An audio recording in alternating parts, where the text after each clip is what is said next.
ये आपके घर का छोटा सा नमूना है, जिसमें जिस तरीके से आपने कहा कि सामने जगह काफ़ी है और इसका लंबाई चौड़ाई कुछ इस प्रकार है। ये पहले दिशा हम बतला देते हैं। ये हमारा ये एरिया दक्षिण दिशा, जिससे यहाँ से मुख्य सड़क होकर के गुजरने वाली है। और ये एरिया आप जो देख रहे हैं ये है पूर्व दिशा, ये पश्चिम दिशा और ये उत्तर दिशा। अब इसमें इस घर में कुल 3 कमरे, 1 हॉल, 2 बाथरूम, 1 किचन और सीढ़ी है। तो सबसे पहले इस घर को देखने के लिए हम लोग चलिए इसके मुख्य दरवाजे की तरफ चलते हैं। ये देखिए, ये इस घर का मुख्य दरवाज़ा होगा, जहाँ से घुसने के साथ ही अगर दाहिनी ओर आप जाएंगे तो आपको सीढ़ी मिल जाएगी। जाते ही दाहिनी ओर से सीढ़ी यहाँ पहुँचने के बाद 2 ऑप्शन है। या तो आप सीढ़ी से चढ़ करके छत की तरफ जाएं, या फिर यहाँ से बाईं हाथ की तरफ मुड़ करके किचन में चले जाएं। ये आपका किचन है। ये किचन का साइज़ 10 फीट बाय 9 फीट है और इसमें एक खिड़की है जो सड़क की तरफ खुलेगा। खिड़की के साथ साथ किचन में वेंटिलेशन देना आवश्यक होगा। हॉल से आप चाहे तो सड़क का नज़ारा देख सकते हैं इस खिड़की की मदद से। ये सड़क की तरफ खुलेगा। इसके बाद हॉल यूँ तो काफ़ी लंबा चौड़ा है, लेकिन चिंता की कोई बात नहीं है। बिना बीम का भी शायद ये हॉल बनाया जा सकता है, ऊपर छत ढाला जा सकता है, क्योंकि ये जो आप देख रहे हैं यहाँ से सीढ़ी चैताल आगे तक आएगा और चैताल में जब मुड़ करके वापस छत की तरफ हम लोग बढ़ेंगे तो छत का जो साइज़ होगा वो थोड़ा छोटा हो जाएगा। और यहाँ पर हॉल के लिए काफ़ी स्पेस मिल जाएगा। ये जो एरिया आप देख रहे हैं जिसमें सोफ़ा लगा हुआ है, आपको एक व्यू इस तरफ से दिखलाते हैं। ये देखिए, तो ये लगभग 10 फीट का है। ये एरिया 10 फीट का है। यहाँ काफ़ी जगह मिल जाता है हमको।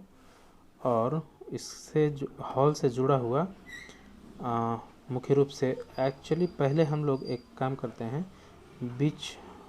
हॉल के बीच से हम लोग पूरे घर का एक नज़ारा देख लेते हैं।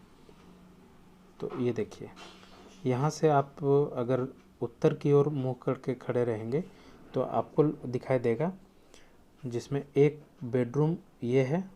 इस बेडरूम में घुसने के बाद आपको लगेगा इससे जुड़ा हुआ बाथरूम आपको मिल जाएगा।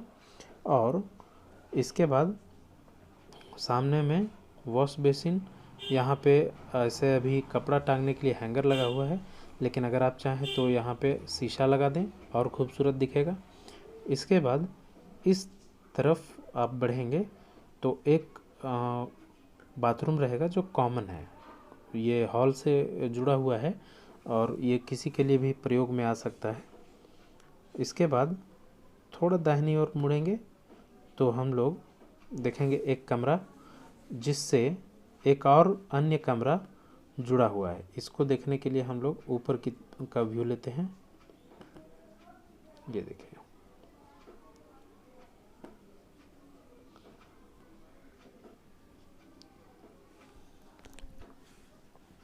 तो ये कमरा जो 12 बाय 10 का है, ये कमरा 10 बाय 10 का है।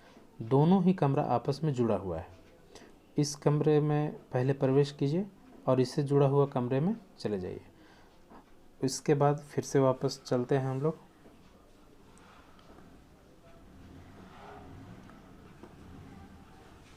हाँ, 2 बाथरूम, जिसमें एक बाथरूम इस बेडरूम से जुड़ा हुआ है और एक बाथरूम हॉल से जुड़ा हुआ है।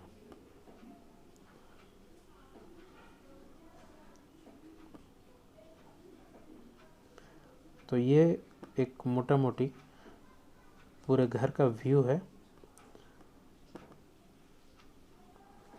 मेरे ख्याल से काफ़ी खूबसूरत घर बन सकता है, चीज़ों को अगर ध्यान से बनाया जाए।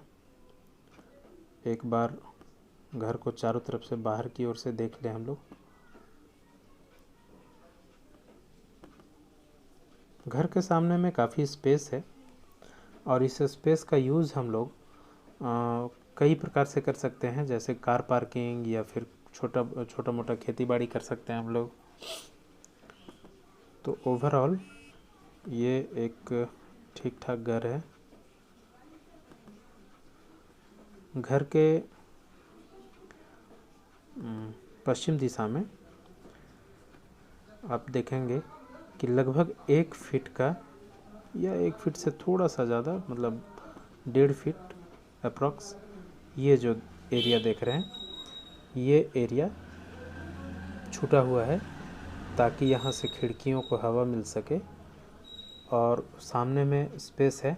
यहाँ चैताल ढल जाने के बाद आप चाहें तो यहाँ पर एक पिलर दे देंगे, ग्रिल दे दीजिए, काफ़ी खूबसूरत लगेगा।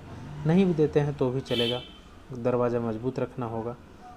छत बनाने के बाद ऊपर वापस इसी डिज़ाइन का एक और घर बना सकते हैं फर्स्ट फ्लोर में। तो बस इतना ही। इसके साथ साथ आपको 2 डायमेंशनल में, ये देखिए 2 डायमेंशनल, तो इस डायमेंशनल में कुछ डेटा भेजा जाएगा, तो इसको भी आप देख लीजिएगा ध्यान से, जिसमें माप होगा कौन सा कमरा कितनी लंबी कितनी चौड़ी होगी, हॉल का क्या साइज़ होगा, सब कुछ उसमें डिटेल किया हुआ रहेगा। चलिए ठीक है फिर।